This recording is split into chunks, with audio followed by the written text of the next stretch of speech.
Welcome back guys, कैसे हैं आप सब। नवाज के इस वीडियो में मैं एक लड़की के बारे में बात करने वाला हूं। एक 12 साल की लड़की के बारे में बात करने वाला हूं। उस लड़की ने 12 साल की ही एज में एक आदमी को मार के उसका पूरा बॉडी पार्ट्स को काट कर खाया था। गाइस ये सुनने में काफी ज्यादा डिस्टर्बिंग है, लेकिन उस लड़की ने ऐसा सचमुच किया था। और गाइस उस लड़की के साथ एक लड़का भी था, उसने भी सेम यही काम किया था। वो दोनों लोग मिलकर उस आदमी के पूरे बॉडी पार्ट्स को काट के उसको फ्राई करके खाया था। तो गाइस इस वीडियो को स्टार्ट करने से पहले अगर आप लोग इस चैनल पर नए हैं और आप लोगों को रियल क्राइम वीडियोस और मिस्टीरियस वीडियो देखना पसंद है तो आप लोग मेरे चैनल को जरूर सब्सक्राइब कर देना और हाँ, वीडियो को भी जरूर लाइक कर देना।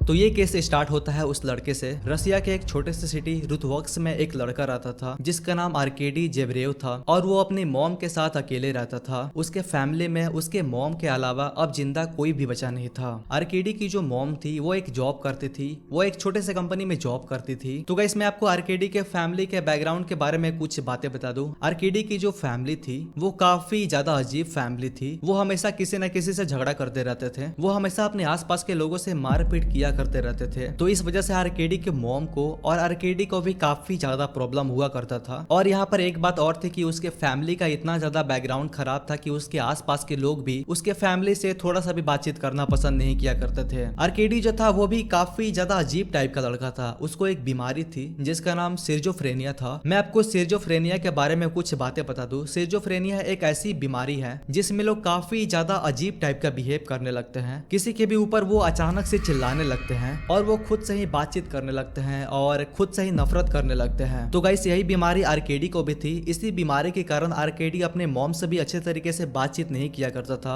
वो अपने आसपास के लोगों से भी अच्छी तरीके से बातचीत नहीं किया करता था और यहाँ तक कि वो अपनी मॉम से काफी ज्यादा झगड़ा भी करता रहता था। आर्केडी की जो मॉम थी वो आर्केडी के बारे में एक बात बताई। आर्केडी जो था वो किसी भी अनजान आदमी के पास जाकर उससे बातचीत करने लगता था। उसको अपने घर पे बुलाकर खाना भी खिलाता था और अगर कोई आदमी उसका बात नहीं मानता तो वो उसके ऊपर हाथ भी उठा देता, उसको काफी ज्यादा मारता भी था। यहाँ तक कि एक बार आर्केडी ने एक भिखारी को इतनी ज्यादा बुरी तरीके से मार दिया था कि उसकी हालत काफी ज्यादा खराब हो गई थी। और गाइस इस कांड के कारण वहाँ की जो पुलिस थी वो आर्केडी को अरेस्ट कर ली थी और उसको 3 महीने के लिए जेल में भी बंद कर दी थी। लेकिन गाइस उसका मेंटल हेल्थ खराब होने के कारण पुलिस ने उसको बहुत ही जल्दी छोड़ दिया और वो 3 महीने जेल में काटने के बाद वो फिर से अपने घर पे वापस आ गया। आर्केडी की एक गर्लफ्रेंड भी थी जिसका नाम ओल्गा था और वो मात्र 14 साल की लड़की थी। आर्केडी ने ओल्गा को बताया था कि वो एक म्यूजिक बैंड में काम करता है, अच्छे खासे पैसे भी कमाता है। इसी की वजह से ओल्गा जो थी वो आर्केडी से बातचीत करती थी, उसको वो पसंद किया करती थी। आर्केडी और ओल्गा हमेशा साथ में ही रहा करते थे, हमेशा साथ में ही टाइम स्पेंड किया करते थे। और आर्केडी जो था वो अपना घर छोड़ के ओल्गा के घर पे रहा करता था,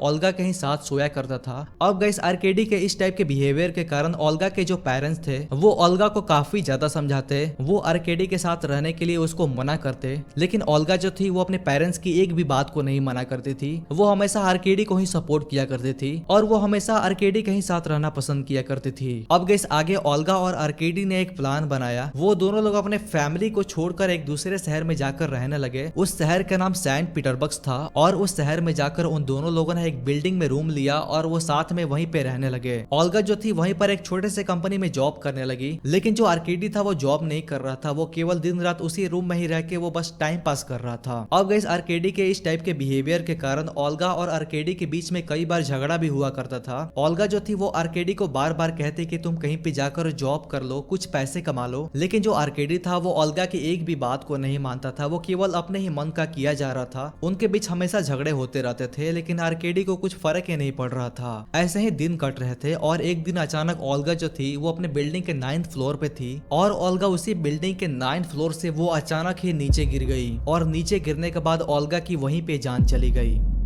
अब गाइस ये चीज होने के बाद आर्केडी जो था वो काफी ज्यादा डर गया था। उसको लगा कि पुलिस अब उसको पकड़ के जेल में बंद कर देगी। लेकिन गाइस आगे आर्केडी के साथ बहुत ही ज्यादा हैरान कर देने वाली चीज हुआ। वहाँ की जो पुलिस थी वो आर्केडी से ओल्गा के बारे में कुछ भी नहीं पूछी कि आखिर ओल्गा कैसे उस बिल्डिंग से नीचे गिरी और वो कैसे उस बिल्डिंग से नीचे गिर के मर गई। वहाँ की पुलिस ने आर्केडी से इसके बारे में कुछ भी नहीं पूछा और वो ओल्गा के इस डेथ को सुसाइड केस बोलकर उसको हमेशा के लिए बंद कर दिया।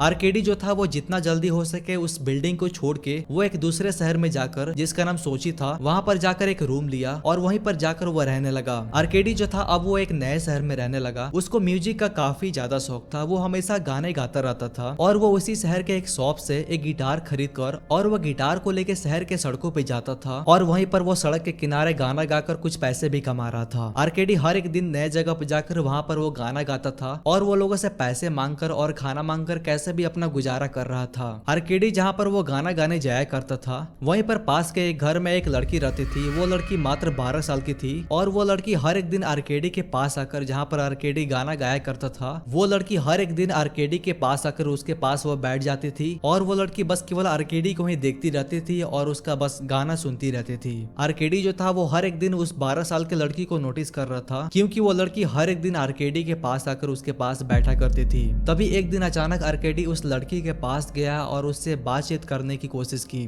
वो लड़की आर्केडी से बातचीत की। उसने बताया कि उसका नाम ओलिविया है और उसने अपने घर के बारे में बताया कि उसका घर जस्ट पास में ही है और उसने आर्केडी से कहा कि तुम काफी अच्छा गाना गाते हो, मुझे तुम्हारा गाना काफी ज्यादा पसंद आता है। आर्केडी ओलिविया की इस बात को सुनकर वो काफी ज्यादा खुश हो गया और वो ओलिविया के साथ और भी ज्यादा बातचीत करने लगा। ओलिविया जो थी वो हर एक दिन आर्केडी के पास आकर उसके पास बैठ जाती और वो अपनी हर एक बातों को आर्केडी के साथ शेयर करने लगी। आर्केडी भी ओलिविया के साथ बैठकर उसके साथ घंटों बातचीत करता और उससे वो अपनी सारी बातों को शेयर करता रहता था। ओलिविया ने आर्केडी को अपने फैमिली के भी बारे में बताया। उसने बोला कि उसके जो ग्रैंडफादर हैं उसको काफी ज्यादा टॉर्चर करते हैं और बहुत सारे गलत काम भी करते हैं। और ओलिविया ने अपने मॉम के भी बारे में बताया कि उसकी जो मॉम है वो भी उसके ग्रैंडफादर को ही सपोर्ट करती है, हमेशा उन्हीं की साइड रहती है, हमेशा उन्हीं की बात मानती रहती है। और उसने आगे बोला कि वो अपनी फैमिली से काफी ज्यादा नफरत करती है। आर्केडी ने भी ओलिविया को अपने फैमिली के बारे में बताया कि उसकी भी फैमिली कुछ इसी टाइप की है, वो भी लोग काफी गलत काम करते थे। और उसने आगे ओलिविया से कहा कि वो इसी कारण से अपने फैमिली को छोड़कर वो इस शहर में आकर रहता है। और गाइस मैं आपको ओलिविया के बारे में एक बात और बता दूं, ओलिविया जो थी वो काफी अजीब टाइप की लड़की थी। वो हमेशा आर्केडी से किसी न किसी को मारने की बात किया करती थी और यहाँ तक कि ओलिविया ने आर्केडी से ये भी तक कहा था कि तुम मेरे घर पे जाओ और मेरे घर पे जाने के बाद मेरे ग्रैंडफादर को मार दो और उसके बॉडी पार्ट्स को काट कर मेरे पास लेकर आओ। और यहाँ तक कि ओलिविया आर्केडी से हमेशा डेथ के बारे में और डीमंस के बारे में बातचीत करती रहती थी।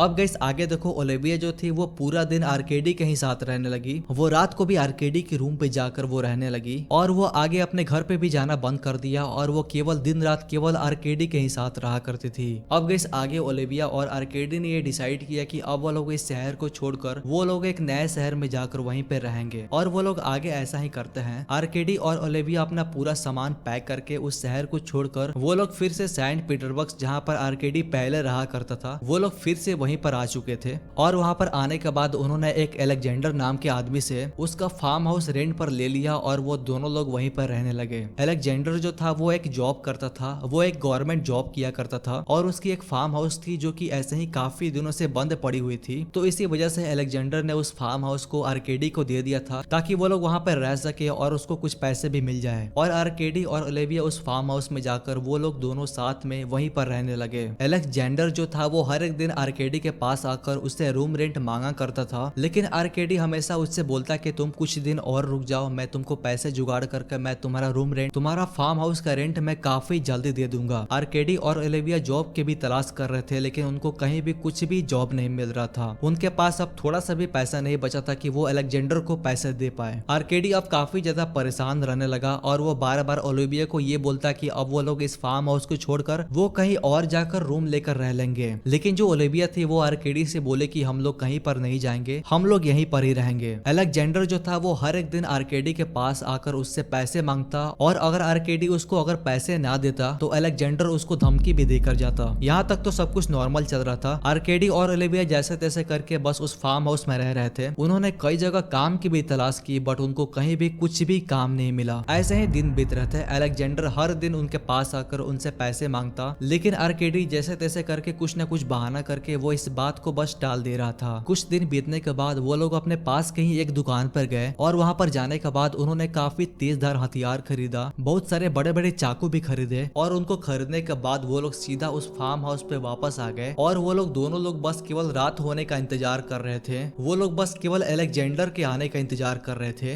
रात के 9 बज रहे थे। तभी अचानक से उस फार्म हाउस का बेल बजा। फार्म हाउस का बेल बजते ही आर्केडी और ओलिविया ये बात समझ गए थे कि वो अलेक्जेंडर ही हैं। वो अपने पैसे मांगने के लिए वो फिर से वापस आ गया है। आर्केडी आगे जाकर उस फार्म हाउस का गेट खोला। गेट खोलने के बाद उसने देखा कि वहाँ पर सचमुच अलेक्जेंडर ही खड़ा था और वो काफी ज्यादा नशे में था और वो काफी ज्यादा चिल्ला भी रहा था और वो बार बार आर्केडी के ऊपर चिल्ला चिल्ला कर उससे पैसे की भी मांग कर रहा था। आगे आर्केडी अलेक्जेंडर से बोला कि तुम घर के अंदर आ जाओ, मेरे पास पैसा है, मैं तुमको पैसे आज दे दूंगा। अलेक्जेंडर वो काफी ज्यादा नशे में था और वो बिना कुछ सोचे समझे उस फार्म हाउस के अंदर वो चला गया। फार्म हाउस के अंदर जाते ही ओलिविया वहीं पर गेट के सामने खड़ी थी। वो काफी ज्यादा मुस्कुरा रही थी और वो धीरे धीरे अलेक्जेंडर के भी पास जा रही थी। आर्केडी भी अलेक्जेंडर के पीछे ही खड़ा था और वो भी काफी ज्यादा मुस्कुरा रहा था। अलेक्जेंडर जैसे ही उस फार्म हाउस के अंदर गया, आर्केडी और ओलिविया ने अचानक से अलेक्जेंडर के ऊपर हमला कर दिया और वो लोग अलेक्जेंडर को कम से कम 20 या 25 बार चाकू से मारा।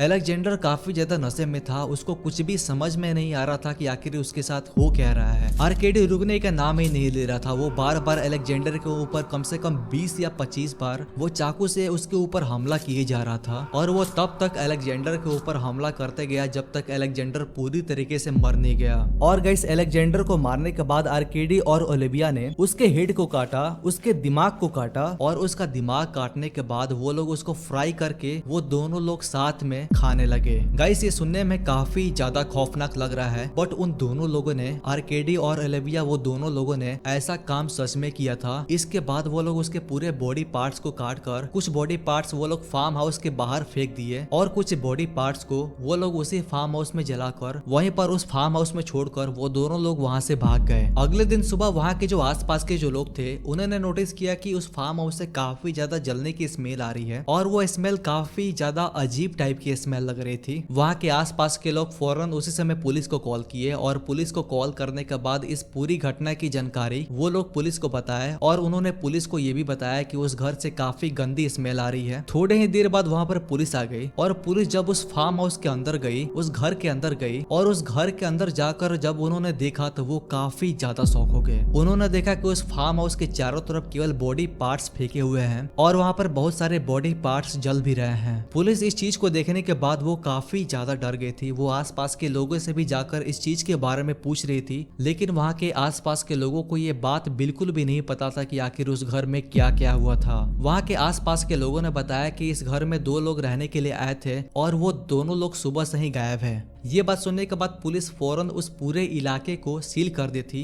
और वो आर्केडी और ओलिविया को भी चारों तरफ खोजने में लग गई और कुछ ही घंटे छानबीन करने के बाद पुलिस को ये बात पता चल गई कि आखिर आर्केडी और ओलिविया कहाँ पर है। पुलिस फौरन वहाँ पर जाकर, जहाँ पर आर्केडी और ओलिविया जहाँ पर छिपे हुए थे, वहाँ पर जाकर उन दोनों लोगों को अरेस्ट की और उनसे पूछताछ करना स्टार्ट कर दी। पहले तो आर्केडी और ओलिविया कुछ भी नहीं बता रहे थे कि आखिर उस घर में वो लोग दोनों लोग क्या कर रहे थे, वो उस फार्म हाउस में क्या कर रहे थे। तब आगे पुलिस जब उन दोनों लोगों से सख्ती से पेश आना स्टार्ट की तब आर्केडी और ओलिविया काफी ज्यादा डर गए और वो उसी डर में पुलिस को वो सब कुछ बातें बता दिए जो उस रात वो लोग अलेक्जेंडर के साथ किए हुए थे। आर्केडी और ओलिविया ने पुलिस को बताया कि वो अलेक्जेंडर को मारने के बाद उसके पूरे बॉडी पार्ट्स को काट कर उसको फ्राई करके वो दोनों लोग साथ में खाए थे और जितना भी बॉडी पार्ट्स बच गया था उन सारे बॉडी पार्ट्स को वो लोग उस घर में फेंक दिए थे और कुछ बॉडी पार्ट्स को वो लोग बाहर उस फार्म हाउस के बाहर वो लोग फेंक दिए थे।